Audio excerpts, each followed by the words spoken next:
자, 2011년 11월 9일 모의고사 문법 풀이 시작하도록 하겠습니다. 바로 시작합니다. 자, 여기 지문이 나와 있네요. 11에서 12번 다음 글음 읽고 물음에 답하십시오.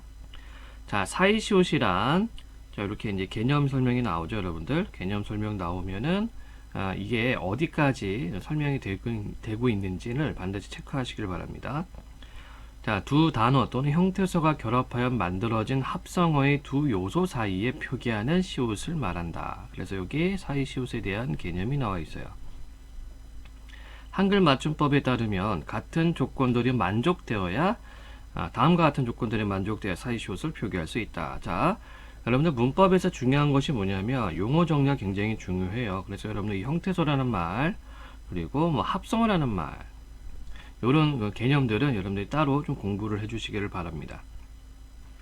자, 우선 두 단어가 결합하는 형태가 고유어와 고유어의 결합, 고유어와 한자의 결합, 한자어와 고유어의 결합으로 이루어진 합성어의 경우 사이시옷을 표기할 수 있다. 이렇게 되어 있죠. 자, 고유어와 고유어 결합, 이거 하나, 고유어와 한자의 결합, 요거 하나, 그리고 한자와 고유어 결합, 이렇게 세 번째. 자, 그래서 세 가지 형태에서 사이시옷이 표기할 수 있다라고 되어 있네요. 단위어이거나 접사가 결합하여 만들어진 단어인 파생어에는 사이시옷이 표기되지 않고 외래어가 포함된 합성어나 한자만으로 구성된 합성어의 경우에도 사이시옷은 표기되지 않는다라고 되어 있죠. 자, 단위어는 뭐였습니까? 어근이 한 개, 뜻이 하나 있는 게 단위어가 되겠고요. 자, 접사 이건 뭐 파생어를 만들 때 필요한 거죠. 그래서 붙이는 말이란 뜻으로 접사라고 그러고 앞에 붙이면은 접두사, 뒤에 붙이면 접미사 이렇게 구분할 수가 있죠. 그리고 이렇게 만든 단어가 바로 파생어입니다. 자, 여기에는 사이시옷이 표기되지 않고 외래어가 포함된 합성어나 한자어만으로 구성된 합성어의 경우에도 사이시옷은 표기되지 않는다. 자, 그래서 사이시옷이라는 경우는 앞에서 얘기했던 고유어와 고유어의 결합, 고유어와 한자의 결합, 한자어와 고유어의 결합 이 세 가지 형태에만 됩니다. 단, 곳간, 새빵, 숫자, 착간, 퇴관, 횟수라는 한자어는 예외적으로 사이시옷을 표기한다. 자, 이게 왜 예외적이냐? 옛날부터 이렇게 써왔고 이렇게 발음을 해왔기 때문에 그냥 굳어진 형태라고 생각하면 돼요. 그래서 얘네들은 예외. 자, 다음으로 이러한 합성어의 앞말이 모음으로 끝나고 자, 앞말이 모음으로 끝났다는 것은 받침이 있다 없다? 예, 받침이 없다는 얘기입니다. 두 단어가 결합하여 발생하는 의문론적 현상이 자, 의문론적 현상이라는 것은 이제 발음이 이제 변한다는 얘기죠. 의문론적 현상이 다음 하나에 해당하여야 한다. 첫째, 1. 뒷말의 첫소리가 된소리로 바뀌는 경우. 둘째, 뒷말의 첫소리 니은 미은 앞에서 니은 소리가 덧나는 경우. 셋째, 뒷말의 첫소리 모음 앞에서 니은 소리가 덧나는 경우. 이렇게 되어 있죠. 자, 이게 이제 사이시옷에 관련된 이야기인데 좀 더 간편하게 좀 정리를 해볼까요?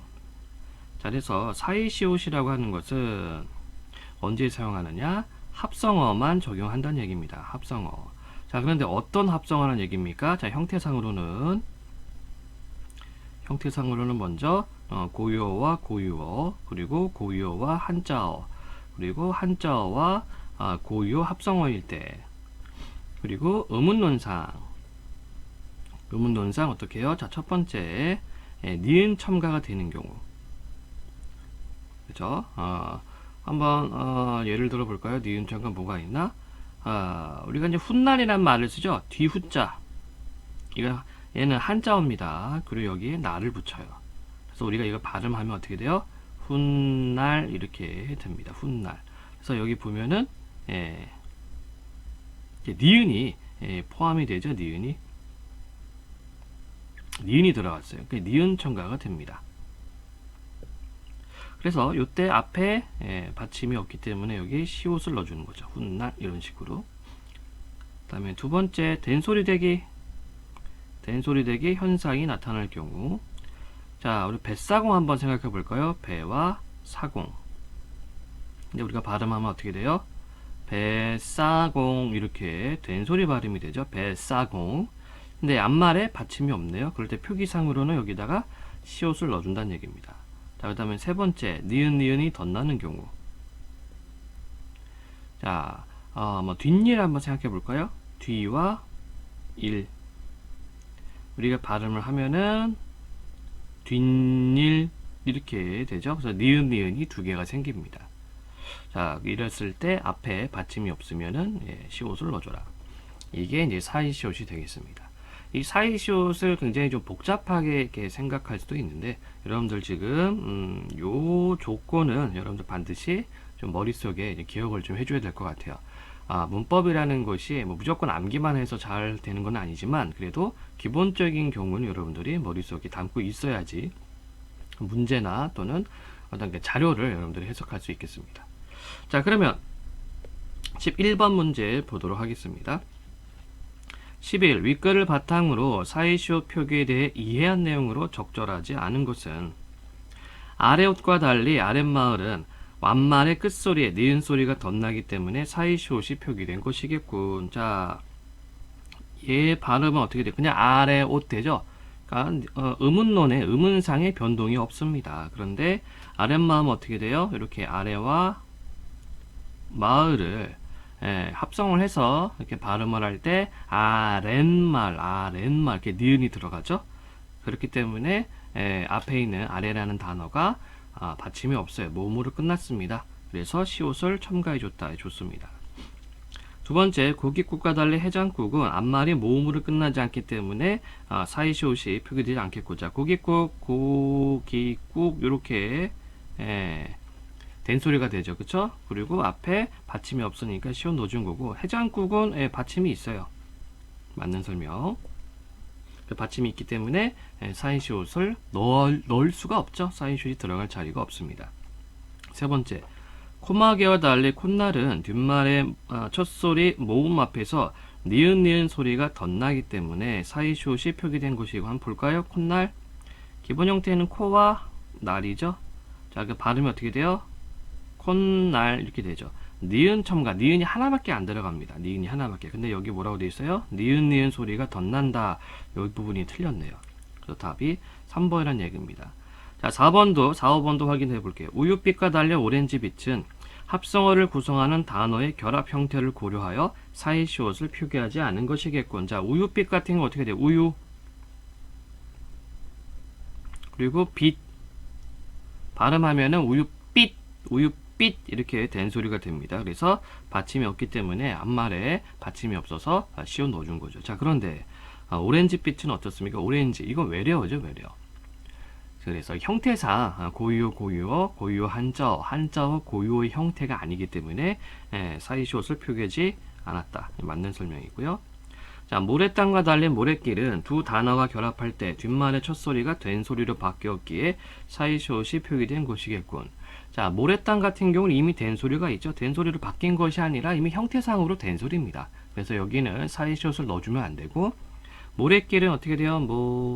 모래길인데 발음하면 모래길 된 소리가 되죠. 그리고 앞말에 받침이 없으니까 시옷 넣어준 겁니다. 그래서 맞는 설명이죠. 그래서 11번에 적절하지 않은 것은 3번이 되겠습니다. 자, 12번 문제 보도록 할게요. 보기는 윗글을 이해하기 위한 탐구 학습지의 일부다. 기억 디귿에 들어갈 말로 적절한 것은, 탐구 과제. 자, 탐구 자료를 활용하여 제시된 단어들의 올바른 표기를 쓰고 그 이유를 설명해 보자. 해님이라고 되어 있습니다. 자, 탐구 자료. 자, 이거를 여러분들이 평상시에 하는 발음으로 생각해서 문제를 풀면 절대 안 돼요. 절대 안 되고, 이렇게 자료가 있으면은 그 자료를 바탕으로 기준점을 찾아서 문제 분석을 해줘야 됩니다. 자, 그러면 살투 되어 있고, 명사, 일부 명사 뒤에부터 해, 볕, 불 또는 흐르는 물 따위 내비치는 기운. 자, 그러면 이때 살은 뭐가 돼요? 이 표현이 되겠네요. 그쵸? 살투가 되겠네. 살육, 접사, 온전하지 못하는 듯하는 접두사. 근데 지금 이 해살의 살은 뒤에 있죠. 그래서 얘는 명사라는 얘기가 되겠습니다. 님, 접사, 사람이 아닌 일부 명사들, 그 대상을 인격화하여 높임의 뜻을 더하는 전민사. 자, 그럼 해님이 여기에 해당이 되겠죠. 얘는 접사란 얘기입니다. 님, 오 명사, 일부 속담에서의 임을 이루는 말 이렇게 되어 있어요.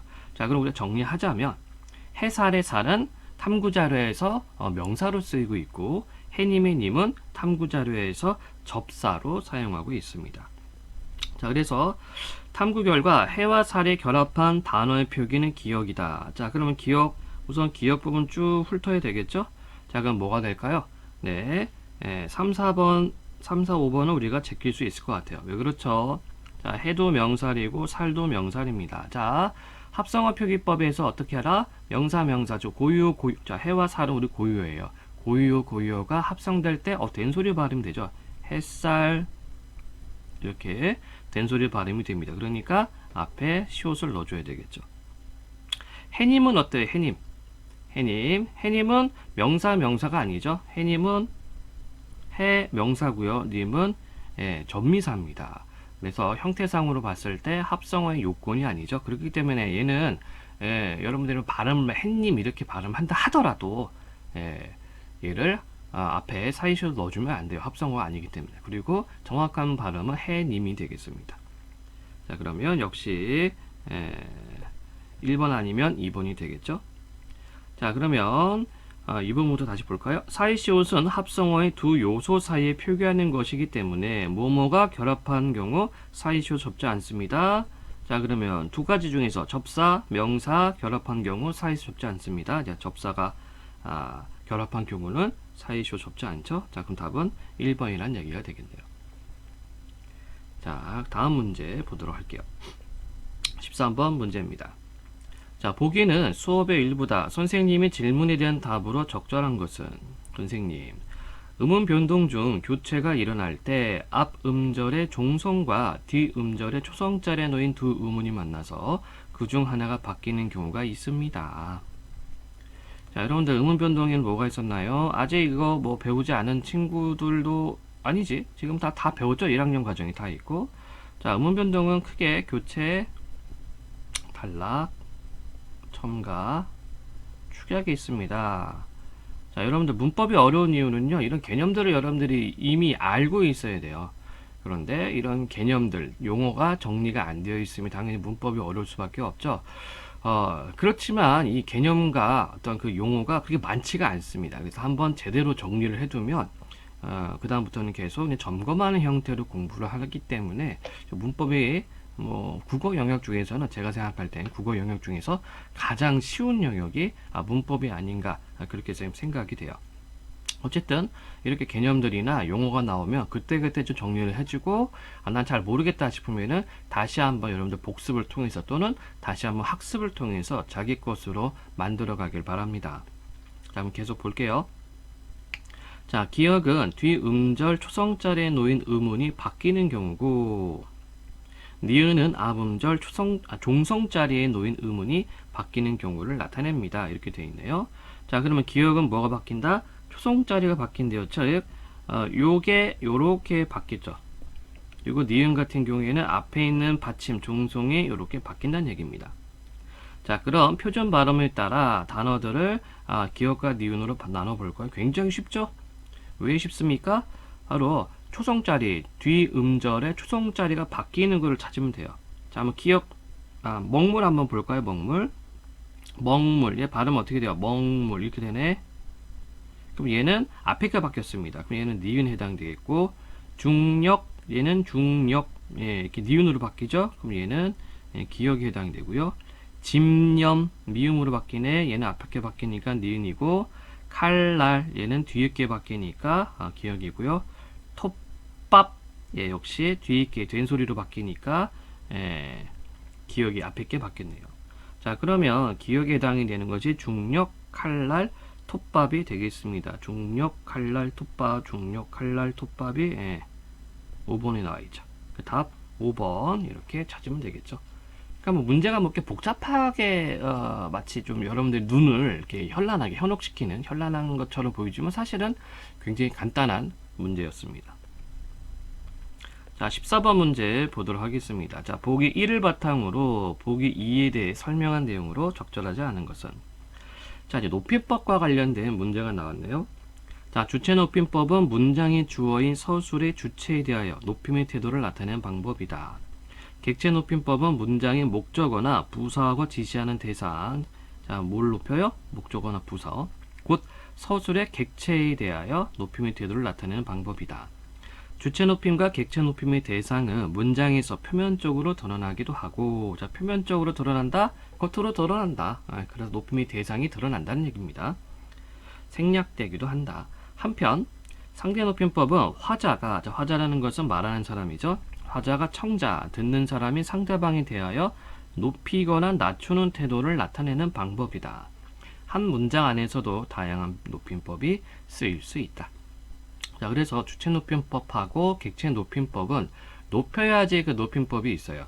높여야지 그 높임법이 나타나 있는데, 이 청자 높임, 즉 상대 높임법은 좀 복잡합니다. 왜냐하면 말할 때 또는 글을 쓸 때 높이거나 낮추는 것이 상대 높임이기 때문에, 지금 제가 지금 말하고 있죠. 제가 지금 말하는 것도 상대 높임법이 다 적용되어 있어요. 다 들어가 있어요, 이미. 이것을 구분해 줘야 되는데 이게 조금 까다롭습니다. 그래서 내신형으로 나올 때는 그 상대 높임법 그 표가 있어요. 그래서 뭐 예사 높임, 뭐 예사 낮춤, 뭐 격식체, 비격식체 이런 것들이 있는데 그 표를 외워야 됩니다. 자, 그럼 보기 2 한번 보도록 할게요. 아들과 아버지의 통화. 아들, 아버지 집에 언제 도착하시나요? 자, 지금 보기가 좀 순서대로 되어 있어요. 1, 2, 3, 4, 5번이. 그럼 순서대로 한번 볼까요? A는 주체 높임과 상대 높임의 대상이 같다. 아버지 집에 언제 도착하시나요? 자, 도착하는 사람은 누구예요? 아버지죠? 그래서 어떻게 높였습니까? 도착하시나요? 하시다, 하시. 예, 주체 높임, 선어말 어미, 시를 쓰고 있네요. 그리고 상대 높임의 대상이 같다. 요, 예, 비격식의 해요체를 지금 사용하고 있습니다.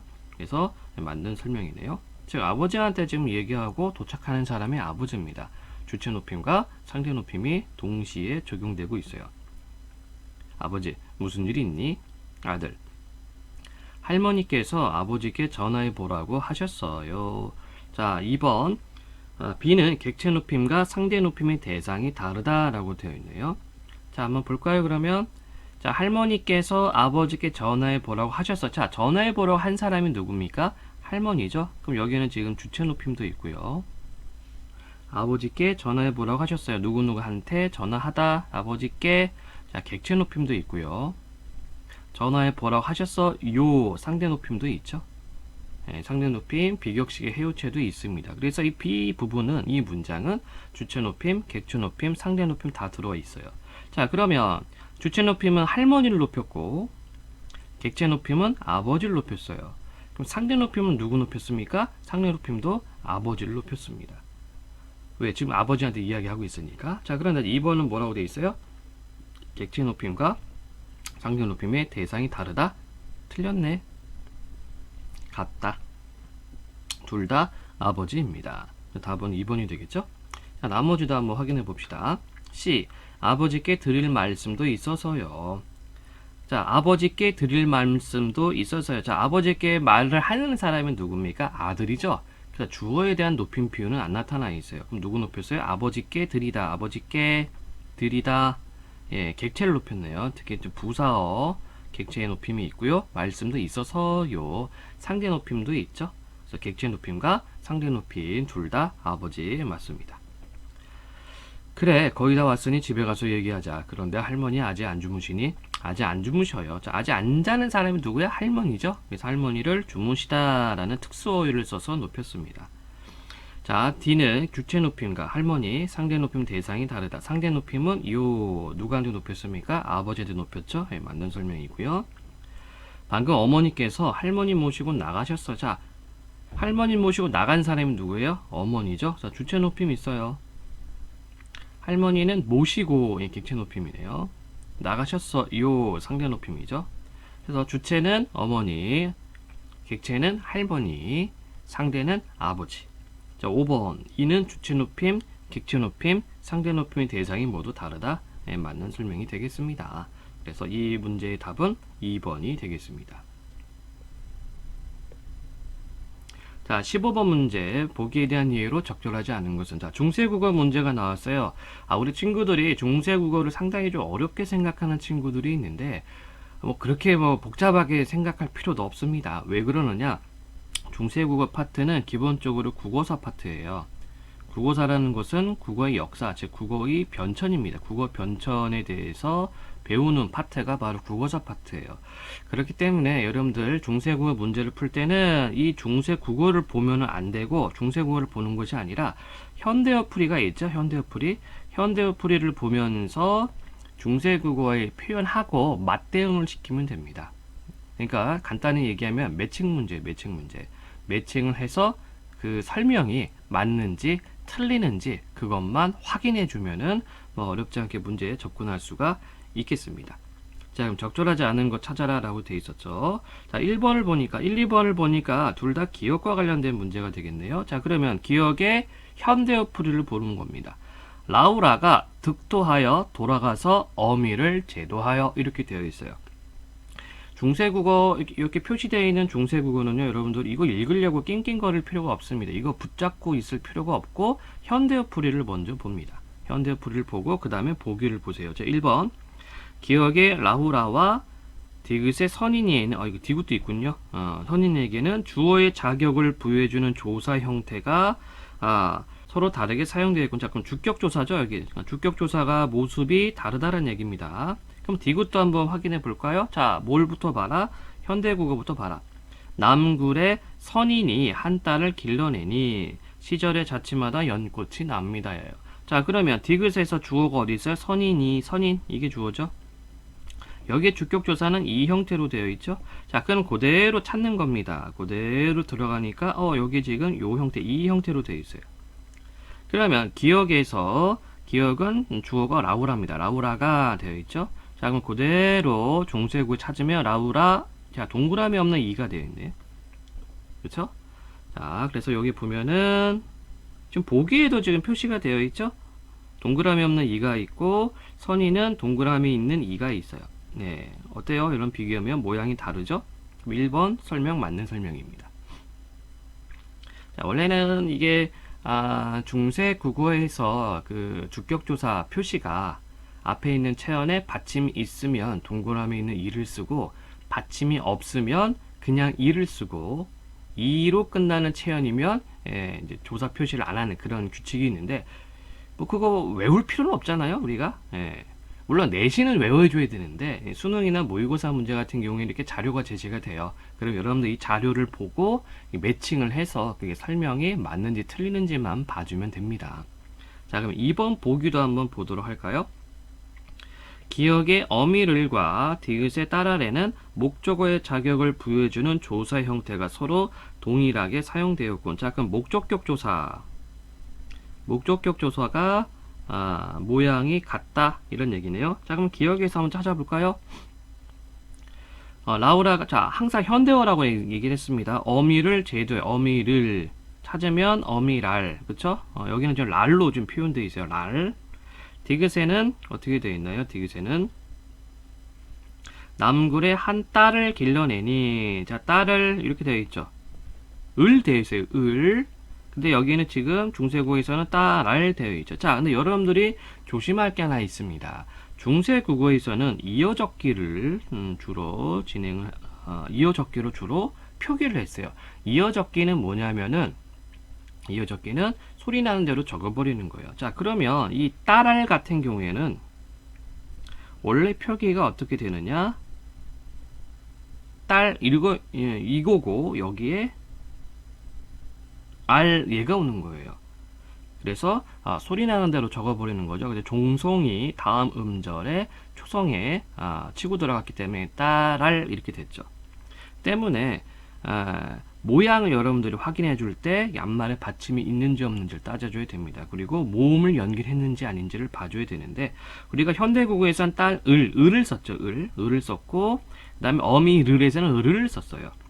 자, 현대국어도 모양이 다릅니다. 현대국어 모양이 다르고 그 다음에 중세국어도 지금 기본 형태가 알이기 때문에 어미랄과는 다르죠. 그래서 여기 보기에 나와 있는 2번의 랄과 여기 랄은 다 같지가 않습니다. 왜냐면은 종송이 뒤에 넘어갔기 때문에. 그래서 2번이 틀렸다는 얘기입니다. 자, 그런데 요거를 못 찾는 친구들도 있을 거예요. 그러니까 어떤 문법에 대한 기본적인 개념은 좀 파악을 하고 있어야 되는데 그 기본적인 것이 파악이 안 된 친구들이 있을 수가 있어요. 그럴 때는 여러분들 이제 보기 자료를 통해서 해석을 해줘야 되는데 해결해 줘야 되는데 그게 안 되는 친구들 2번이 잘 모른다 그러면 그냥 보류하고 그냥 넘어가면 됩니다. 나머지 3, 4, 5번 한번 확인해 보겠습니다. 3. 니은의 구다매와 디귿의 남구리에는 모두 관형어의 자격을 부여주는 조사가 사용되고 관형격 조사, 현대고에서 관형격 조사는 의죠. 자, 디귿에 뭐라고 되어 있습니까? 남굴의 선인이 남굴의 선인. 자, 시옷. 자, 그럼 이 시옷이 남굴의 관형격이랑 똑같은 얘기란 얘기예요. 그 다음에 니은 구다매 옷을 현대고의 구다매 옷을 자 중세고에서는 구담애라고 되어 있죠. 예, 똑같이 현대국어에서 관형격 조사 의와 같은 역할을 하고 있네요. 자, 4번 니은의 심사내와 디귿의 시절에는 모두 부사어의 자격을 부여주는 조사가 사용돼요. 부사격 조사. 자, 그럼 니은의 심사내를 한번 볼까요? 니은 깊은 산에 들어가 어디에 들어가 어디에 부사격 조사죠. 심산에 들어에. 그래서 이 애가 현대국어에서 부사격 조사 애로 쓰이고 있다는 얘기입니다. 자, 그리고 디귿의 시절에 자, 현대국어 시절에 좌치마다 꽃이 납니다. 시절에 꽃이 납니다. 연꽃이 납니다. 이렇게 되어 있죠. 마찬가지로 여기 중세국어에도 시절에라고 되어 있어요. 4번 맞는 설명이고요. 5번 니은의 과실와와 리을의 병과에는 모두 단어와 단어를 이어준 조사. 자, 단어와 단어를 이어준 조사는 접속조사입니다. 확인해 볼까요? 니은 현대국어를 봅니다. 과일과 물을 자시고 중세국어에는 과실과 물을 자시고 예, 이때 와가 과의 역할을 한다는 얘기입니다. 그 다음에 하나는 뭐였죠? 리을의 병과. 자, 현대국어 보면은 네 가지 괴로움은 태어남과 늙음과 병과의 죽음이다. 이게 세 개를 지금 연결해 놓네요. 그래서 생과 로와 병과 사회라 병과 병등과 예, 역시 마찬가지로 단어를 같은 자격으로 이어주고 있습니다. 그래서 5번도 맞는 설명이죠. 그래서 아닌 것은 2번 이렇게 답을 또 골라낼 수도 있습니다. 어쨌든 여러분들 중세국어 문제가 나오면 다시 한번 얘기할게요. 중세국어 문제가 나오면은 중세국어를 읽으려고 하지 말고 먼저 현대어 풀이를 보고 그 다음에 보기에서 나와 있는 설명을 보고 그리고 중세국어에서 그 매칭을 한 다음 그 보기 설명이 선지의 설명이 맞는지 틀리는지 확인해 주면 되겠습니다. 자, 이렇게 해서 문법 설명 마치도록 하겠습니다. 끝.